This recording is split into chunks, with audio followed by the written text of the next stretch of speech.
설 명절 잘 보내셨나요? 집게라도 5인 이상 모이면 안 된다고 정부의 방역 지침에 따라서 이번 설 명절은 우리가 조촐하게 그렇게 보내신 줄 압니다. 저희 가족도 명절이 되면 형제들이 한자리에 모여서 함께 사랑을 나누고 명절을 그렇게 보냈었는데 어쩔 수 없이 한자리에 모이지 못하고 각자 집에서 모이게 되었습니다. 저희 가정도 집에서 우리 5 식구가 모여서 하나님 앞에 가정 예배를 드리게 되었습니다. 그리고 저녁에는 어머니와 함께 이제 식사를 같이 나누기도 했습니다. 어머니 원사님은 아침에는 큰아들 집에 가서 식사하시고 점심에는 둘째 아들 집에 가서 식사하시고 그리고 저녁에는 저희 가족이 가서 같이 식사를 나누었습니다. 그런데 저에게 이런 말씀을 하시더라고요. 아무도 없을 때에 큰아들 집에 가니까 음식도 골고루 잘 장만해서 맛있게 먹었다고. 그리고 세배를 해서 흐뭇했다고, 좋았다고 이렇게 말씀하시고 둘째 아들 집에 가서도 보니까 음식 장만도 잘했고 참 좋았는데 너무 서운한 일이 있었다고. 그러면서 아주 격한 표현을 하는 것을 들었습니다.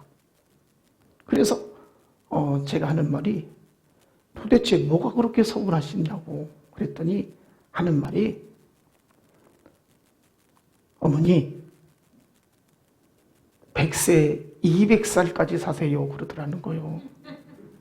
그래서 그 말을 듣는 순간 내가 나이가 많으니까 안 죽어서 빨리 죽었으면 좋겠다 이렇게 들리더라는 거예요. 그래서 제가 그랬죠. 그게 무슨 서운한 말이냐고. 건강하게 오래오래 사시면 좋겠다 이런 말인데 그게 뭐가 섭섭하냐고 그랬더니 싸가지가 없다고. 어떻게 나를 그렇게 내가 안 죽어서 하니라고 이렇게 생각을 하시는 거예요. 그래서 참 이 어르신들에게는 덕담도 악담으로 바뀔 수 있겠구나. 어른들에게는 참 말 한마디 한마디를 조심스럽게 해야 되겠구나 이런 생각을 해보았습니다. 우리가 이제 설 명절을 지나고 의젓하게 한 살을 더 플러스가 되었는데 어떻습니까? 내가 어느덧 벌써 나이가 이렇게 되었다. 그저께 저희 큰아들이 아빠 나도 얼마 안 있으면 30이야 그러더라고. 그래서 야 아빠는 얼마 있으면 60이야. 참 가는 세월 막을 수 없다더니 세월이 흘러서 우리가 또 한 해를 또 맞이했고 또 이 험악한 세상에서 힘겹게 살아가야 하는 줄 압니다. 여러분 우리 열심히 행복하게 한 해 한 해 살아갈 수 있기를 축복합니다. 우리는 금년에 코로나 위기 속에서 빨리 벗어났으면 좋겠다 이런 마음 간절합니다. 평화와 이 땅 그 어디에서도 찾아보기 어려울 정도로 모든 사람들이 불안과 염려와 고통 가운데에 살아가고 있습니다. 하나님의 은혜가 갈급하게 필요하고 간절하게 우리가 원하고 있습니다. 주의 평강이 이 땅에 충만하기를 원하고 우리 가정마다 함께 하시기를 그렇게 고대하고 있습니다. 그리고 하나님 앞에 온전히 정해진 예배가 속히 회복되어지기를 바라고 있습니다. 다행히도 정부 차원에서 이제 수도권은 2단계, 비수도권은 1.5단계로 사회적 거리두기가 하향이 되었기는 하지만 여전히 우리의 모든 삶이 일상으로 돌아가기는 아직도 모른 것만 같습니다. 이 모든 불안정한 우리의 삶이 하나님의 역사하심으로 속히 일상으로 돌아가기를 우리가 학수고대하며 기도할 때에 하나님이 때가 되면 역사해 주시리라 믿습니다. 자, 내일부터는 우리 정규 예배도 좌석의 30%까지 이렇게 참석할 수 있도록 그렇게 조치가 되어졌습니다. 다만 소모임이나 식사는 여전히 금지되어 있고 소그룹 행사도 금지되어 있기 때문에 우리가 자유롭지 못하고 있습니다. 그래서 당분간 오후 예배도 또 식사를 못하게 하니까 마음 편하게 그렇게 드릴 수도 없고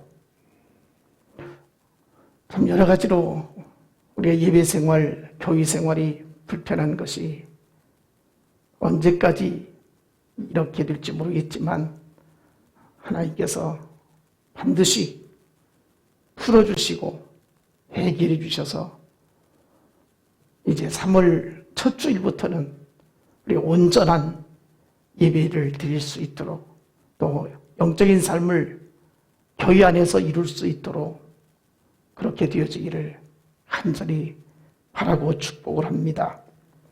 이제 우리는 코로나 위기를 벗어날 준비를 하면서 주님을 향한 열정이 회복되었으면 좋겠습니다. 하나님을 사랑하는 마음이 불릴 듯 새롭게 일어나기를 원합니다.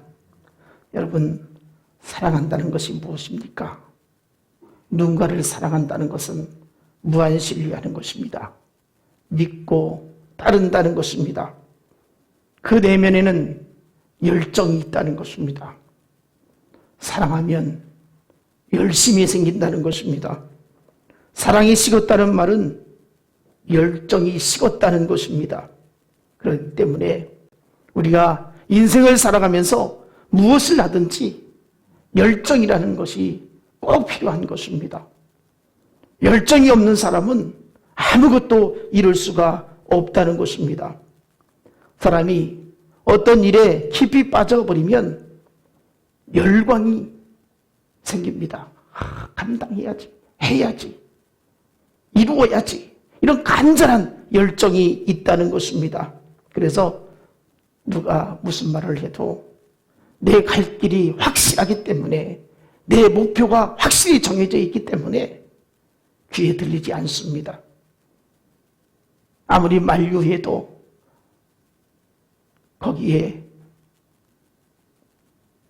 아랑곳하지 않습니다. 오직 내가 갈 길이 이 길이다. 한번 꽂히니까 요동이 없이 달려가게 되어지는 것입니다. 그래서 내 자신에게 처한 상황이나 현실에 대해서 그렇게 심각하게 어떤 문제를 문제라고 여기지 않는다는 것입니다. 내 자신을 망각해버리기도 한다는 것입니다. 왜냐? 내가 확정적인 목표가 있기 때문에 그것을 향해서 달려가는 데는 그 무엇도 나를 막을 수 없다는 것입니다. 거침없이 달려가게 되어지는 것입니다. 그래서 서러운 것도 원망스러운 것도 자질구레한 그 일상생활에 얽매이지 않는다는 것입니다. 여러분, 이것을 나쁜 말로 말하면 미쳤다고 하는 것입니다. 거기에 빠졌다는 거예요. 좋은 말로 말하면 열정이 있다는 겁니다. 우리가 세상 살아가는 데 있어서 이렇게 무엇인가 거기에 빠져 있어야, 거기에 미쳐 있어야 성공할 수 있다는 것입니다. 세상적으로 성공한 사람들의 성공담을 들어보면 거기에 미친 사람들입니다. 거기에 빠져 있는 사람들입니다. 오늘 우리가 인생을 살아가면서 무엇인가 지금 해야 되겠다, 무엇인가 이루어야 되겠다 한다면 거기에 깊이 빠져야 되겠습니다. 여러분, 지금 우리의 관심이 무엇입니까? 우리가 가장 중요하게 여기는 것이 무엇입니까? 몸이 아프신 분들은 건강하게 살았으면 좋겠다. 건강을 위한 것이라면 내가 무엇이든지 할 수 있다. 이런 생각을 갖게 될 것입니다. 직장이나 사업에 어려움을 겪는 분들은 어떻게 하든지 잘 되어야 할 텐데 모든 것이 막힘없이 이루어져야 할 텐데 더 번창해야 되고 더 든든해야 될 텐데 이런 생각을 가지게 될 것입니다. 자녀들이 취직을 앞두고 있으면 어쨌든 금년에 꼭 취직을 해야 되겠다, 이런 간절함이 있을 것입니다. 결혼 정년기가 지난 자녀를 두고 있는 부모의 마음은 또 한 살이 더 들었구나, 얼마나 마음이 조급해지는지 모릅니다. 속이 타 들어갔죠. 우리 청년들은 어떻습니까? 내 인생을, 내 진로를 어떻게 열어갈 것인가, 내가 일평생을 무엇하며 살 것인가 한 직업에 대한 고민을 하게 될 것입니다. 그런데 문제는 이렇게 고민하고 애를 태우고 노력하고 힘쓰지만 내가 바라는 대로, 내가 기대한 대로 내 앞에 잡히는 것이 없다는 것입니다. 길이 보이지 않는다는 것입니다. 이제 됐다 하고 안도할 수 있는 그런 상황이 펼쳐지지 않는다는 것입니다. 여러분, 그럼에도 불구하고 우리가 포기하지 않고 무엇인가 이루어야 한다는 그런 열정이 있어야 한다는 것입니다. 내가 현실은 안다며도, 길이 보이지 않아도 해야 한다, 할 수 있다, 이런 긍정적인 생각을 가지고 끊임없이 도전해야 한다는 것입니다. 여러분, 나는 어차피 해도 안 돼, 나는 할 수 없어, 노력해도 아무런 의미가 없어, 그동안 얼마나 내 애를 써봤는데, 얼마나 힘써봤는데 안 됐잖아, 나는 흙수저야, 나는 아무리 발버둥 쳐도 달라질 게 없어, 나는 머리가 좋지 않아, 나는 다른 집처럼 어떤 도움을 받을 수도 없어, 이렇게 자포자기한다면 그 인생은 정말 패배자가 되고 말 것입니다. 세상적으로 어떤 분야에 성공하는 사람들을 바라보면 어려운 환경 속에서도, 전혀 불가능할 것 같은 상황에서도 해보자는 것이었습니다. 내가 죽기 살기로 한번 힘써보자는 것이었습니다. 여러분, 예수 믿지 않는 사람들도 열정을 가지고 살아가는 사람들이 많이 있습니다. 그렇다면 우리 예수 믿는 사람들은 더 열심을 가져야 되지 않겠습니까? 우리에게는 하나님이 함께 하심을 믿는 믿음이 있습니다. 데살로니가후서 3장 16절에 평강의 주께서 진입 때마다 일마다 너희에게 평강을 주시기를 원하노라. 주는 너희 모든 사람과 함께 하실지어다. 주께서 친히 때마다 일마다 함께 하신다고 그랬습니다. 그 하나님이 평강의 하나님이라고 말씀하고 있습니다. 저와 여러분, 어떤 상황 가운데서도 범사에 하나님을 인정하시기를 원합니다. 하나님의 간섭하심이 함께하기를 원합니다. 나에게 어려움이 있다 할지라도, 기도하는 내용과는 전혀 다르게 흘러간다 할지라도 하나님을 인정할 수 있기를 원합니다. 나는 나의 때를 알지 못합니다. 그러나 하나님은 저와 여러분의 때를 알고 계십니다. 하나님은 선하십니다. 하나님은 신실하십니다. 하나님은 말씀대로 우리에게 역사하십니다.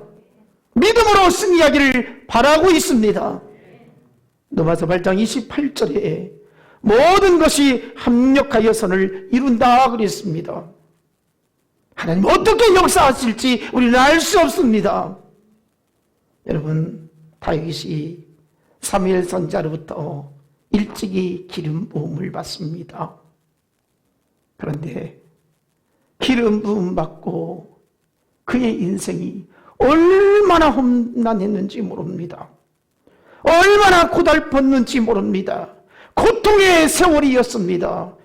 괴로움의 연속이었습니다. 아니, 내가 어떻게 왕이 된다는 말인가? 그러나 하나님은 내가 되어지니 다윗을 사울을 패하고 왕으로 세우시더라는 것입니다. 여러분, 한 번도 의심해 본 적이 없습니다. 다윗은 끝까지 하나님이 하신다고 하셨으니 분명히 이루실 것임을 확신하게 되었던 것입니다. 저 여러분의 인생을 하나님이 하신다는데 나는 못하지요. 나는 할 수 없지요. 나는 가진 것이 없지요. 나는 그만한 역량도 없지요. 그러나 하나님이 하신다고 하면 그 믿음 하나 가지고 인생을 열어갈 수가 있다는 것입니다. 이게 바로 믿음이 아니겠습니까? 이게 권능이 아니겠습니까? 이게 신앙의 능력이 아니겠습니까? 세상 사람들도 믿음이 없어도 미래를 바라보며 목표를 향해서 달려가는데, 열정을 가지고 살아가는데, 오늘 우리가 그런 열정을 한번 발휘할 수 있기를 원합니다. 잠언 3장 5절로 6절에 너는 마음을 다하여 여호와를 신뢰하고 내 명철을 의지하지 말라. 너는 범사의 그를 인정하라. 그리하면 내 길을 지도하시리라. 하나님께서 책임져 주신다는 것입니다. 하나님께서 우리를 지도해 주신다는 거예요. 하나님께서 우리를 붙들어 주신다는 거예요. 그리스도인은 세상에 일에서도 열정을 다해야 하겠지만 하나님 앞에서도 열정을 가지고 그 일 못지않게, 세상 일 못지않게, 아니 그보다도 더 열정을 가질 수 있어야 하는 것입니다. 마태복음 6장 33절에 너희는 먼저 그의 나라와 그 의를 구하라. 그리하면 이 모든 것을 너희에게 더하시리라 그랬습니다. 그의 나라와 그 의를 구하라. 그리하면 이 모든 것을 너희에게 더해 주신다. 하나님의 나라와 그 의가 무엇입니까? 하나님의 통치하심이 나타나는 것을 말하는 것입니다. 하나님의 역사를 나타내는 것을 말씀하고 있는 것입니다. 우리의 삶의 우선순위가 하나님의 나라가 임하도록 살아가는 것입니다. 여러분, 지금 무엇을 그렇게 소중하게 여기고 있습니까? 무엇을 그렇게 이루려고 힘쓰고 있습니까? 하나님께서 기뻐하시는 일이 과연 맞는지, 내가 그렇게 갈구하고 찾고 원하는 것이 하나님의 나라에 합당한 것인지, 내가 나를 위한 삶을 살고 있지는 아니하는지 생각해 보아야 할 것입니다. 사람이 어떤 일을 하기에 앞서서 가장 먼저 하는 것이 중요한 것이고 그만큼 관심이 크다는 것입니다. 저는 우리 교회 모든 성도들 한 사람 한 사람이 하나님의 일에 관심을 얼마나 가지고 있을까? 육신의 일은 그렇게 관심이 있는 것 같은데 하나님의 일은 얼마나 관심을 기울이고 있을까? 세상 일에는, 자녀들 일에는 내 인생을 풍요롭게 살기 위한 노력은 다 하는데 과연 주님을 위해서, 교회를 위해서, 성도를 섬김에 있어서 내가 지금 소중하게 여기고 서둘러서 우선적으로 감당하고 있는 일은 무엇일까를 생각해 봅니다. 여러분, 무슨 일이 안 된다 싶으면, 무슨 일이 막혔다 싶으면 우선 생각해 보아야 할 것이 내가 하나님의 나라와 그 의를 구하지 않은 것이 무엇이 있나, 이 생각을 먼저 가질 수 있기를 원합니다. 그래서 여러분, 힘들다고 눈물 흘리지 말고 절망하지 말고 지쳐 넘어지지 말고 그때마다 하나님 앞에 나올 수 있기를 원합니다. 여러분, 하루에 몇 번씩 막힘을 느끼지 않습니까? 왜 안 됐을까? 왜 문제가 생겼을까?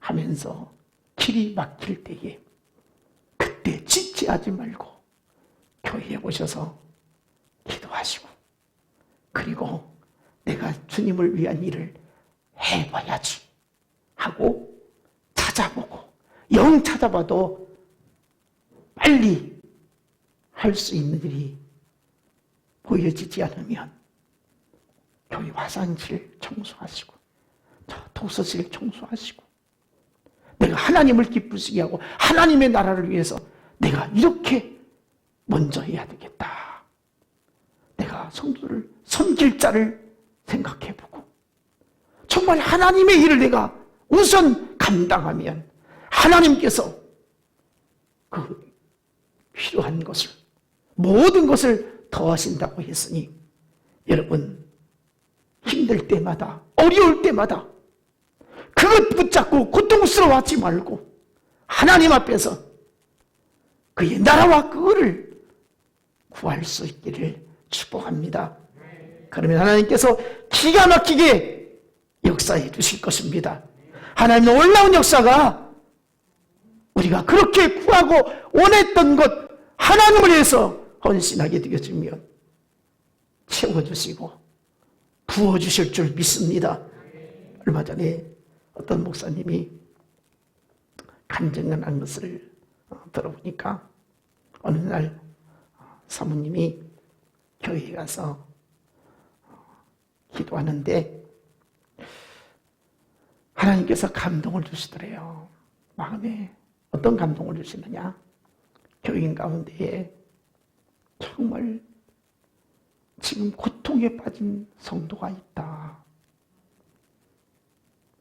경제적으로 너무 힘들어가지고 숨이 막혀 금방 쓰러질 것 같은 성도가 있는데 그 사람을 네가 도와야 한다. 이렇게 마음에 감동이 오더래요. 사모님이 하나님 앞에서 예배당에서 기도하는데 내가 너를 도구로 쓰겠노라 하면서 네가 그 사람을 도와라, 이런 마음에 감동이 오더래요.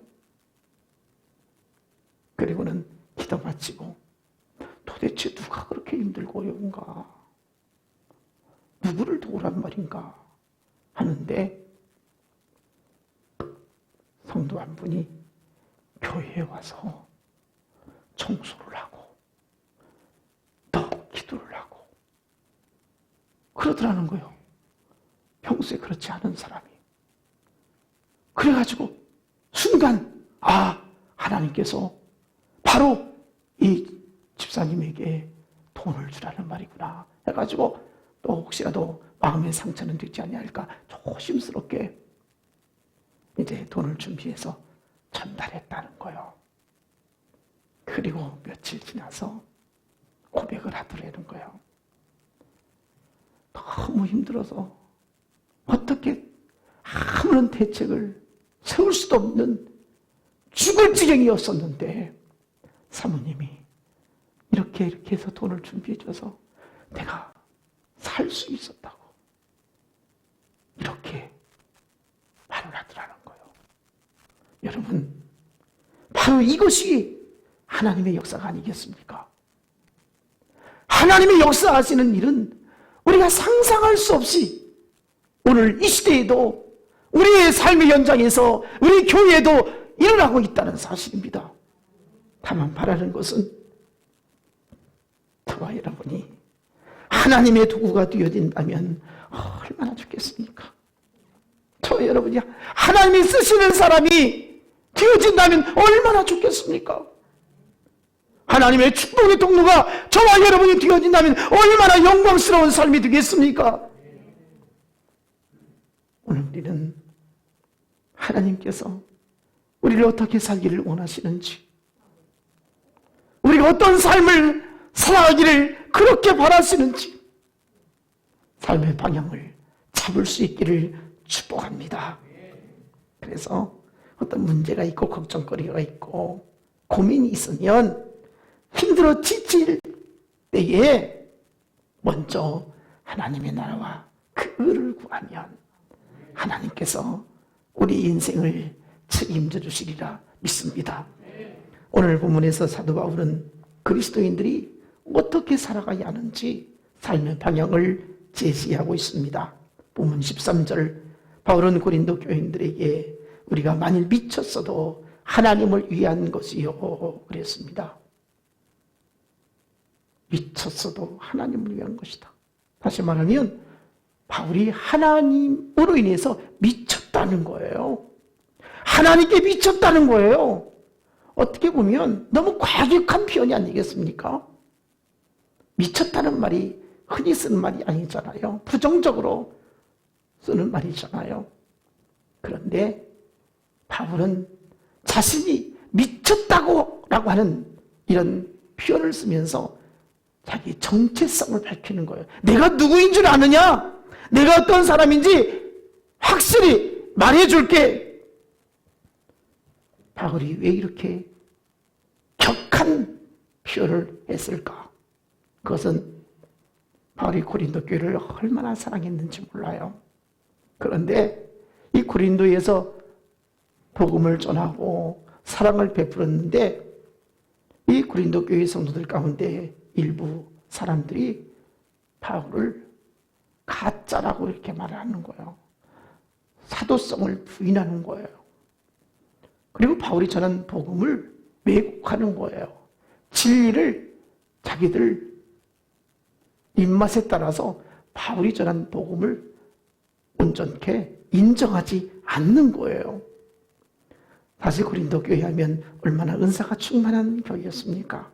각양각색의 은사가 고린도 교회에 충만하게 나타났습니다. 그런데도 바울을 의심했던 거예요. 그러니 바울의 그 헌신적인 사랑과 그 열정을 인정하기는커녕 진리 가운데서 증거한 복음을 그들은 그대로 받아들이지 않을 뿐만 아니라 배척하는 거예요. 바울을 사기꾼으로 생각하는 거예요. 얼마나 답답하고 울분이 터지는지 몰라요. 어떻게 그럴 수가 있을까? 그래서 바울은 내가 하나님께 미친 사람이야. 너희들 나 그렇게 보지 마. 나 정말 하나님께 미친 사람이야. 너희는 어떻게 나를 보고 그렇게 말하고 있어? 하면서 바울은 자기 심정을 고린도 교회 성도들에게 호소하고 있는 거예요. 여러분, 우리가 잘 아는 대로 고린도후서 11장 27절로 28절 보면 그가 얼마나 복음에 붙잡혀 살았는지 수고도 많이 했고 구역에 시달렸고 여러 번 물 지새우고 또 줄이고 목마르고 굶고 추위에 떨고 오직 바울의 생각 속에서는 교회를 염려하는 것뿐이었어요. 교회가 잘 되어야 된다. 이단 사상이 들어오면 안 된다. 교회가 타락하면 안 된다. 하나님 말씀으로 돌아서야 된다. 복음이 살아 역사해야 된다. 오직 교회만 염려했던 바울이었어요. 다른 사사로운 욕심도 감정도 전혀 갖지 않은 바울의 모습을 볼 수가 있습니다. 바울은 오직 하나님께 미쳐 살았던 사람이고 교회를 위해서 미쳐 있는 사람이었어요. 고린도후서 11장 27절 28절에서 우리가 보았듯이 바울은 자기 목숨을 자기의 삶을 다 포기해버린 사람이에요. 교회를 위한 일이라면, 복음을 위한 일이라면. 그래서 사도행전 26장에 보면 죄수의 몸으로 사도 바울이 총독 페스도 앞에 서게 되었어요. 그런데 그 신문하는 자리에서 나는 죄가 없습니다, 이걸 변호한 게 아니라 그 자리에서도 복음을 전하는 거예요. 사도행전 26장 24절을 보면 베스도가 크게 소리치며 바울아 네가 미쳤도다, 네 많은 학문이 너를 미치게 한다, 이렇게 말하는 거예요. 총독이 보니까 바울이 정말 미친 사람 같아요. 너무 안쓰러워요. 너무 한심한 거예요. 저 똑똑한 사람이, 저 지혜로운 사람이, 저 지식이 많은 사람이 어쩌다 출신도 좋은데 가문도 좋은데 배움도 많은데 어쩌다 이렇게 되었을까? 참 한심하다, 불쌍하다. 지금 이 베스트 총독이 바울을 바라보면서 안타까워하는 거예요. 그런데 그 자리에서 바울은 자기를 변호하고 나는 묻지다고, 나는 잘못이 없다고 이렇게 나를 풀어주라고 이렇게 말하는 것이 아니라 사도행전 26장 25절 26절 바울이 이르되 베스도 각하여 내가 미친 것이 아니요 참되고 온전한 말을 하나이다. 왕께서는 이 일을 아시기로 내가 왕께 담대히 말하노니 이 일에 하나라도 아시지 못함이 없는 줄 믿나이다. 이 일은 한쪽 구석에서 행한 것이 아니니다. 죽은 자의 부활, 곧 하나님의 복음을 이미 당신은 알고 있지 않습니까?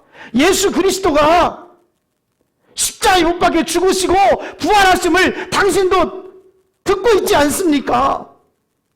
이것은 모든 사람들이 알 수 있는 현상입니다. 역사적인 사실입니다. 그 자리에서도 복음을 전하는 것을 볼 수 있습니다. 이처럼 바울은 어디에서든지 복음을 전하는 일에 헌신하고 온전히 서 있는 것을 보게 되어지는 것입니다. 여러분, 복음을 전하는 그 열정 어디에서 나온 것이겠습니까? 바로 주님의 사랑에 빠져 있었기 때문에 그렇습니다.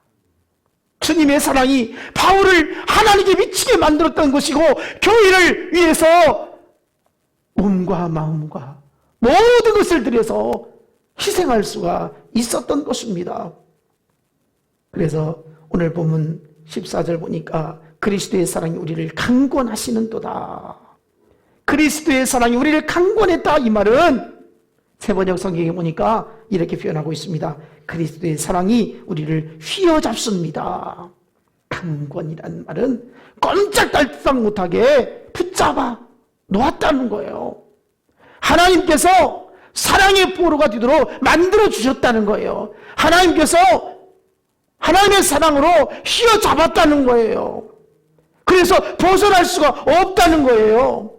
그래서 본문 14절 중반절에 보니까 한 사람이 모든 사람을 대신하여 죽었은즉 모든 사람이 죽은 것이라. 누가 나를 위해서 죽어줄 수 있는가? 더군다나 죄인을 위해서 누가 죽어줄 수 있는가? 아무도 없는데 하나님이신 예수님께서 죄인인 나를 위하여 죽어주셨다는 거예요. 그래서 바울은 나를 위해 죽어주신 그분을 위해서, 그리고 나를 위해서 다시 사신 그분을 위해서 내가 헌신해야 된다는 거예요. 여러분, 예수님께서는 저와 여러분을 사랑하심을 죽어주심으로 확증해 주셨습니다. 내가 어떻게 살아야 하는지 이유가 되었던 것입니다. 본문 15절 이 말씀을 우리가 개역성경을 가지고 있는데 표준 세번역으로 풀어보면 이렇습니다. 그리스도께서 모든 사람을 대신하여 죽으신 것은 살아있는 사람들이 이제부터는 자기들 스스로를 위하여 살지 않고 자기들을 대신하여 죽었다가 살아나신 그를 위하여 살게 하려는 것입니다. 여러분, 왜 살아야 됩니까? 삶의 존재 이유가 무엇입니까? 나를 위하여 죽으시고 나를 위하여 다시 사신 그리스도를 위해서 우리가 살아야 된다는 거예요. 살아도 주를 위하여 살고 죽어도 주를 위하여 죽어야 된다는 거예요. 너희는 먹든지 마시든지 무엇을 하든지 다 하나님의 영광을 위하여 하라는 거예요. 하나님께서 우리를 이 땅에 지금까지 살려주신 것도 코로나19로 인해서 얼마나 많은 사람들이 생명을 잃어가고 있습니까? 그 가운데서도 우리를 지금까지 안전하게 지켜주심도 어떤 이유겠습니까? 나를 위해 죽으신 십자가 예수 그리스도를 바라보면서 또 죽었다가 살아나신 예수 그리스도를 위해서 살아야 한다는 것입니다. 우리 하나님 앞에 찬송드리기를 원합니다. 오직 주의 사랑에 매여서 내 영이 기뻐하기를 원합니다. 오직 주의 임재 안에 갇혀서 내 영이 기뻐 찬양하기를 원합니다. 내 영은 즐거이 주만 따르겠습니다. 내 삶을 주께 드리기를 원합니다. 오직 주의 사랑에 매여 오직 주의 사랑에 매여 내 영 기뻐 노래합니다. 이 소원 위에 언덕 기쁨의 땅에서 주께 사랑드립니다. 주께 사랑드립니다. 오직 주의 임재 안에서 오직 주의 임재 안에 갇혀 내 영 기뻐 찬양합니다. 이 소명 위에 언덕 거룩한 땅에서 주께 경배드립니다. 주께서 주신 모든 은혜 주께서 주신 모든 나는 말할 수 없네.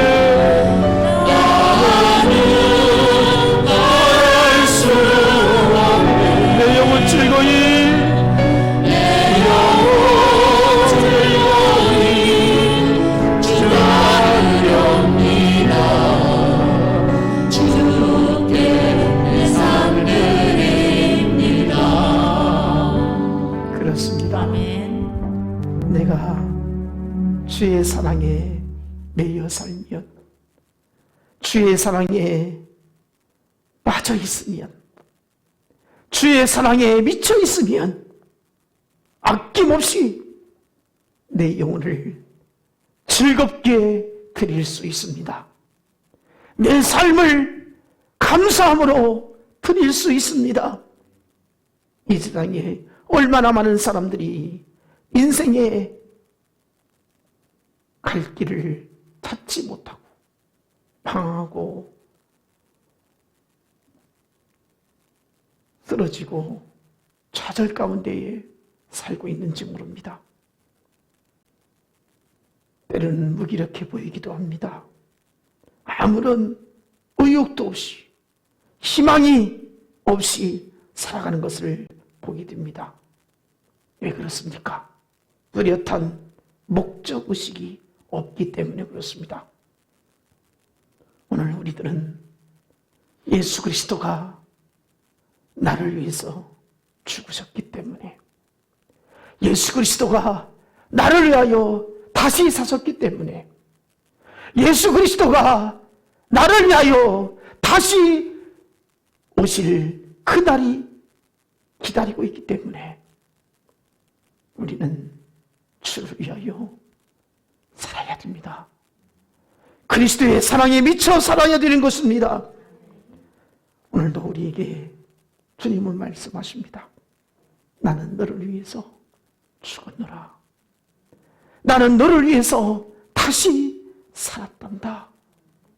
지금도 네가 이 땅에 존재하는 이유는 너를 위해서 존재하는 것이 아니고 나를 위해서 존재하는 거야.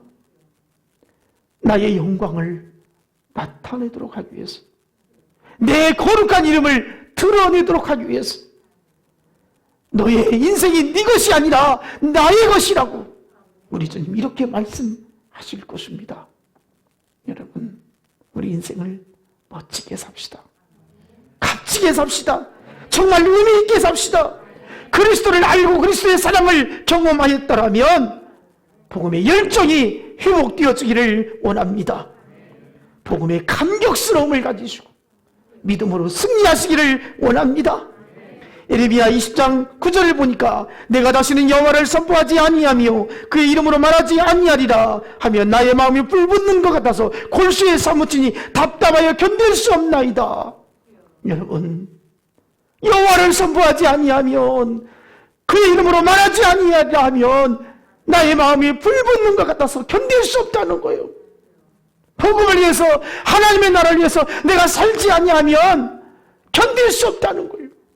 저와 여러분, 믿음으로 복음으로 온전히 삶을 열어갈 수 있기를 축복합니다.